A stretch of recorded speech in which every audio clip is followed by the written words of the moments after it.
अस्सलामुअलैकुम ख़वातीन व हज़रात, मैं हूँ डॉक्टर अकील जावेद और आपको एजे हेल्थ टीवी में खुश आमदीद। पख्तून भाइयों को डेरा मन्ना सरमशे, पंजाबी भाइयों को हमेशा की तरह जी आया हूँ। And for English viewers, welcome to my show. आज हम बात करेंगे हैलिटोसिस यानी कि जो मुंह की बदबू है उस पर बात करेंगे। ये मसला दुनिया भर में बहुत ज़्यादा पाया जाता है और अगर इसका सही और बरवक्त इलाज ना किया जाए तो जाहिर है उसकी कॉम्प्लिकेशंस हैं और प्रॉब्लम्स तो हैं। वैसे मुंह की बदबू आपको पता है पेशावराना ज़िंदगी, आपकी प्रोफेशनल लाइफ, आपकी आइली लाइफ को भी मुतासर कर सकती है। तो मैं डॉक्टर अकील जावेद एजे हेल्थ टीवी के प्लेटफॉर्म से हम ये प्रोग्राम करते हैं, इसको सब्सक्राइब कर दें।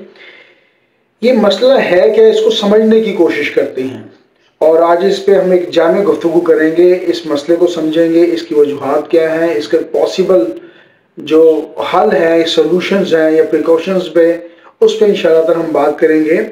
और फिर एंड पे ओबियसली हम इसकी होम्योपैथिक मैनेजमेंट पे बात करेंगे।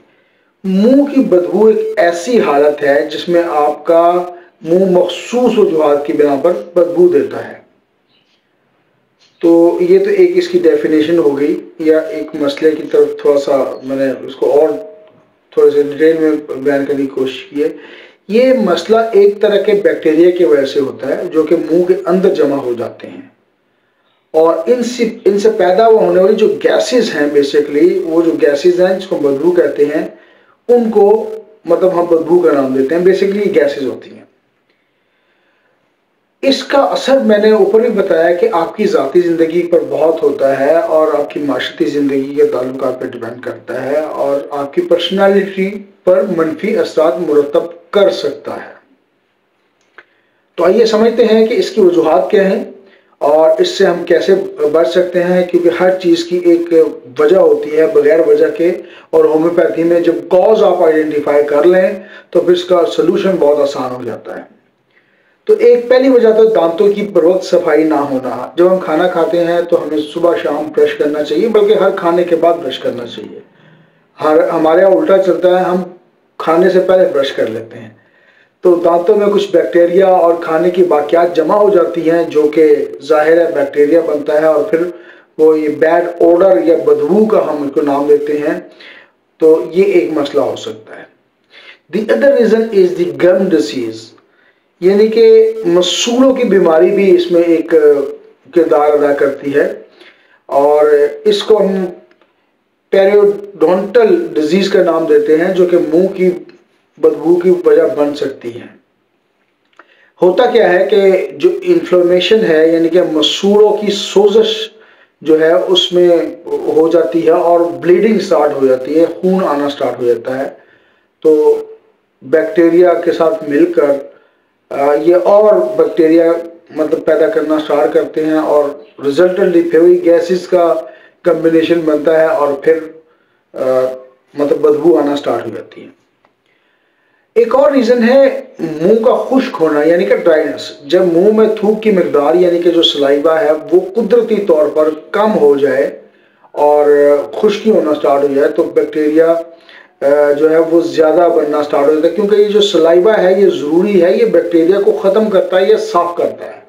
जब ये कम होगा तो ज़ाहिर है बैक्टीरिया को एक माहौल मिलेगा और उस पर जो सलाइवा उसको ख़त्म करने की कोशिश करता था वो वजह ख़त्म हो जाएगी और इस तरह फिर वो बैक्टीरिया चूँकि बढ़ जाता तो मुँह की बदबू भी बढ़ जाती है। तो ये हमने इसको पॉइंट को भी मद्देनजर रखना है। उसके बाद खुराक में को हम ऐसी चीज़ें खाते हैं जो कि एक वजह बन सकती है, जैसे लहसुन जिसको इंग्लिश में गार्लिक कहते हैं या अनियन जिसको हम उर्दू में प्याज कहते हैं, ये खाने से भी मुंह में बदबू आना स्टार्ट हो जाती है। और क्योंकि इसमें मुख्तलिफ किस्म के कंपाउंड होते हैं जिसमें सल्फर कंपाउंड शामिल है जो कि मुँह में बदबू पैदा करते हैं, तो चूँकि सल्फर कंपाउंड इसमें रिच है इसलिए वो बदबू आपको महसूस होती है। एक और बड़ी अहम रीजंस उस पर भी मैं बात कर लेता हूँ, जो आपका ये जो निज़ाम तनफ़ुज़ है, जो सांस लेने का अमल है, इसमें भी बाज़ का प्रॉब्लम आ जाते हैं। नाक में कोई मसला हो जाता है या थ्रोट में कोई इन्फेक्शन हो जाता है। जिस तरह साइनस का इन्फेक्शन है तो साइनस के इन्फेक्शन में भी प्रॉब्लम हो जाती है और सर्दी जब बढ़ती है, कोल्ड, तो चूंकि साइनसिस का इशू ज़्यादा हो जाता है तो ये मुंह की बदबू पैदा करने की एक वजह बन सकती है। एक और रीज़न वजूहात में हार्मोन्स में तब्दीली। बाज़ औक़ात जब प्रेगनेंसी होती है ख़वातीन में तो इनके मुख्तलिफ किस्म के हार्मोन, जिसमें एक हार्मोन बड़ा नामी ग्रामी है जिसको हम प्रोजेस्टेरोन कहते हैं। ये हार्मोन जो है इसकी मिकदार, ये प्रोडक्शन बढ़ जाती है, यानी कि जो हार्मोन बनाने वाली फैक्ट्री है, फैक्ट्री में वैसे इस्तेमाल कर रहा हूँ कि इसकी मिकदार बढ़ जाती है, इसकी प्रोडक्शन बढ़ जाती है, जिसकी वजह से मुंह में होता क्या है कि ड्राइनेस पैदा होती है, यानी कि खुश्की पैदा होती है। और जब खुश्की पैदा होगी तो सलाइवा नहीं बनेगा, और सलाइवा नहीं बनेगा तो फिर बैक्टीरिया को सलाइवा जो कंट्रोल करता है वो नहीं कर पाएगा। ये भी एक रीज़न है। एक रीज़न जिगर हो सकता है, जिगर की बीमारी हो सकती है। दूसरी रीज़न इसमें गुर्दों की या किडनीज की बीमारियां हो सकती हैं। ये भी मुंह में बदबू का सबब पैदा कर सकते हैं, क्योंकि इन अज़ा में खराबी की सूरत में टॉक्सिन्स जो हैं, जो जहर होते हैं जिनको जिस्म से निकलना होता है, आपको पता है लीवर भी ये काम करता है और किडनीज भी ये काम करती हैं। टॉक्सिन्स, वो जो जहर होता है वो प्रॉपर नहीं निकल पाता, वो फिर जमा होता रहता है, जो कि आपके मुंह की बदबू का बायस बनते हैं। जाहिर है वो गंद कहीं पड़ा रहेगा तो फिर वो उसमें तफन्नुन या बदबू पैदा होगी या होगा। कुछ हमें टेस्ट करवाने की ज़रूरत होती है ऐसे केसेस में, बहुत रेयर है, बहुत कम होता है, वैसे ही पता चल जाता है बदबू आ रही तो टेस्ट की ज़रूरत नहीं पड़ती। लेकिन अगर करवाना भी पड़े तो कुछ टेस्ट ऐसे हैं जो कि हम करवा सकते हैं, तो उस पर मैं अभी बात कर लेता हूँ। इसमें सबसे पहले जो टेस्ट है वो, जो भी अपने लैब का टेस्ट करवाना है, सलाइवा का टेस्ट हो सकता है, केमिकल एग्जामिनेशंस आप करवा सकते हैं। मुंह में मुख्तलिफ किस्म के केमिकल्स होते हैं, तो उसको हम बेसिकली जो नाम देते हैं उसको वो केमिकल टेस्ट का ही नाम देते हैं। अगर आपका डॉक्टर आपको लिख देगा कि मुंह के केमिकल टेस्ट करवाने हैं तो आप सिंपली चले जाएं, वहाँ पे ये टेस्ट कर देंगे, जिसमें बैक्टीरिया और दूसरी जो एसिडिटिक वैल्यू है या जो एसिडिटी बनी हुई है उसको जाना जाता है। इसको हम केमिकल का टेस्ट का नाम देते हैं। साइनस का एक्सरे भी इसमें अहम किरदार अदा करता है कि जब साइनस का एक्सरे होगा तो पता चलेगा कि साइनस इन्फेक्शन के क्या दर्जा है या नहीं है। तो इस टेस्ट को भी मैं रिकमेंड करता हूं, अगर किसी पेशेंट को कोई मसला हो तो ऐसा टेस्ट करवाना चाहिए। मैं doctor Aqeel Javed AJ health TV से आपसे मुखातिब हूँ। चैनल को सब्सक्राइब कर दें ताकि इस किस्म की वीडियोस आपको मिलती रहें। एक और एग्जामिनेशन इसमें ज़रूर होनी चाहिए, टंग की एग्जामिनेशन कराती है, जिसमें ज़बान की जो तय होती है ये वाइट या येलो होगी, तो उसको भी हमें मद्देनज़र रखना है। वो एग्जामिनेशन भी बहुत ज़रूरी है। ये जो येलो या वाइट कलर की तय होती है बेसिकली बैक्टीरिया की निशानदेही है, यानी कि बैक्टीरिया वहाँ पे मौजूद है। और ज़ाहिर है अगर बैक्टीरिया मौजूद है तो फिर तफन्नुन या ऑर्डर या बदबू, जो भी नाम आप उसको दे दें, वो भी मौजूद होगी। तो हर बीमारी का एक रीज़न होता है, एक वजह होती है, और उससे बचने के लिए कुछ प्रिकॉशंस होती हैं, एहतियातें होती हैं। तो अभी हम बात करते हैं कि अगर मुंह में बदबू है या उससे बचने के लिए हमने वो कौन सी प्रिकॉशंस इख्तियार करनी है ताकि ये प्रॉब्लम ही ना रहे और हमें मतलब इस कॉम्प्लिकेशन से ना गुजरना पड़े। तो सबसे पहले ऊपर भी मैं बात कर चुका हूँ कि दांतों की सफाई करें और हर खाने के बाद ब्रश लाजमी करें, या कम से कम कुली ज़रूर करें ताकि अगर कोई पार्टिकल्स खाने के ऐसे रह जाएं मुंह में ताकि उसको निकाला जा सके। और फ्लास्किंग करें, ये जो होती है ना, स्टिक होती है, फ्लास्क जिसे हम कहते हैं, वो ज़रूर दांतों में लगाएं। यानी कि अब वो क्या कहते हैं कि वो तीली कह लें, उसको प्रॉपर नाम मैं नहीं यूज़ कर पा रहा, लेकिन इंग्लिश में उसको फ्लॉस कहते हैं।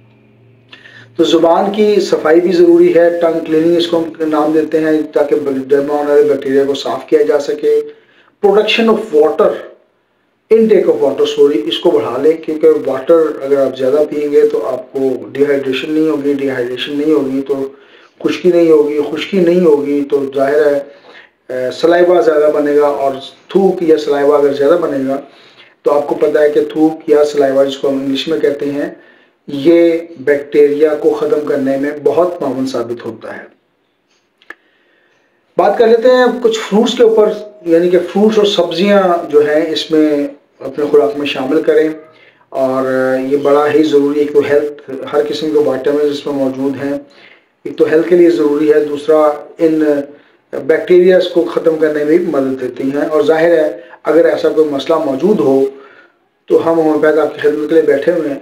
अपने शहर के किसी नॉलेज से, whether he is homeopath, whether he is allopath, that doesn't matter, whether he is hakim, that doesn't matter, just go and have the consultation with them।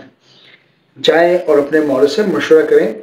ये प्रोग्राम होम्योपैथिक स्टूडेंट्स के लिए या जूनियर डॉक्टर्स के लिए होता है। कोई patient अपने तौर पर कोई मेडिसिन इस्तेमाल नहीं करेगा।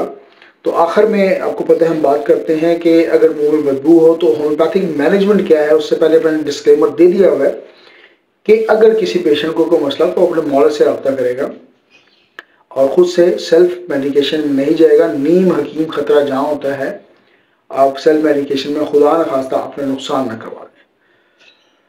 तो मुंह की बदबू में कुछ मुफीद मेडिसिन पे बात करता हूँ। सबसे पहले मेडिसिन नक्स वामिका आपकी स्क्रीन पर डिस्प्ले भी करवा देता हूँ। ये खाने के बाद और या गैर मतवाजन खाने के बाद अगर खुराक में कोई पार्टिकल्स रह जाए, उसके जब बैक्टीरिया बन जाए, तो नक्स वामिका एक ऐसी मेडिसिन है जो कि मुंह की बदबू में मावन साबित हो सकती है। अच्छा, एक और मेडिसिन, जब भी मुंह के मसले हों, यानी कि ये दांतों के अंदर या मुंह के अंदर इस एरिया में कोई मसला हो, तो मर्कसोल, जिसको मर्कूरियस भी कहते हैं, बड़ी अच्छी मेडिसिन है। ये मुंह की बदबू कम कर देती है और बाज़ गम्स की जो बीमारियां हैं उनको भी देखती है। और जहाँ पे गम की बीमारियां, इनके मसूलों की बीमारियों से मुंह की बदबू हो, उसमें बड़ी माउन साबित होती हैं। तो मर्कसोल को हमेशा याद रखें और मुंह के वारिस में इसको बड़ी कदर से मैं देखता हूँ, बड़े अच्छे रिजल्ट आते हैं। एक और मेडिसिन कार्बोवेज है। मैदे में अगर कोई प्रॉब्लम हो, यानी कि मैदे की खराबी की वजह से एसिड्स रिफ्लेक्स का कोई मसला हो, यानी कि ये जो एसोफेगस कैनाल है यहाँ पे कोई प्रॉब्लम हो जाती है, रिफ्लेक्शन होती है, तो उसमें ये अच्छा काम करती है। एक और मेडिसिन हैपर सल्फ, मुंह की बदबू के साथ साथ अगर पिंपल्स निकल आए चेहरे के ऊपर और मुंह की बदबू भी हो, तो इससे बड़ी मेडिसिन कोई नहीं है। अल्सर के जख्मों में भी मदद देगी, यानी कि मैदे में अगर अल्सर हो जाए तो उसमें भी इंशाल्लाह ताला ये बेहतरीन काम करती है। ओबियसली बैक्टीरिया की अगर मौजूदगी हो तो उसको वो कवर करती है। तो दुआ में याद रखें, मैं doctor Aqeel Javed is signing off right now. This is time to sign off. हमारा एक ग्रुप है जिसको हम कहते हैं अलामत बताएं दवा पूछें। बेसिकली ये एक व्हाट्सएप ग्रुप है और व्हाट्सएप का नंबर है 0322441640। अगर आप इस ग्रुप को ज्वाइन करना चाहें तो आप कर सकते हैं। तरीकाकार ये है कि आपने अपना नाम, शहर का नाम और एक हमें मैसेज भेजना है, पाकिस्तान जिंदाबाद, हमें व्हाट्सएप कर दें इस नंबर के ऊपर। मैं आपको इस ग्रुप में ज्वाइन करवा देता हूँ। Thank you very much for watching my show. Allah Hafiz.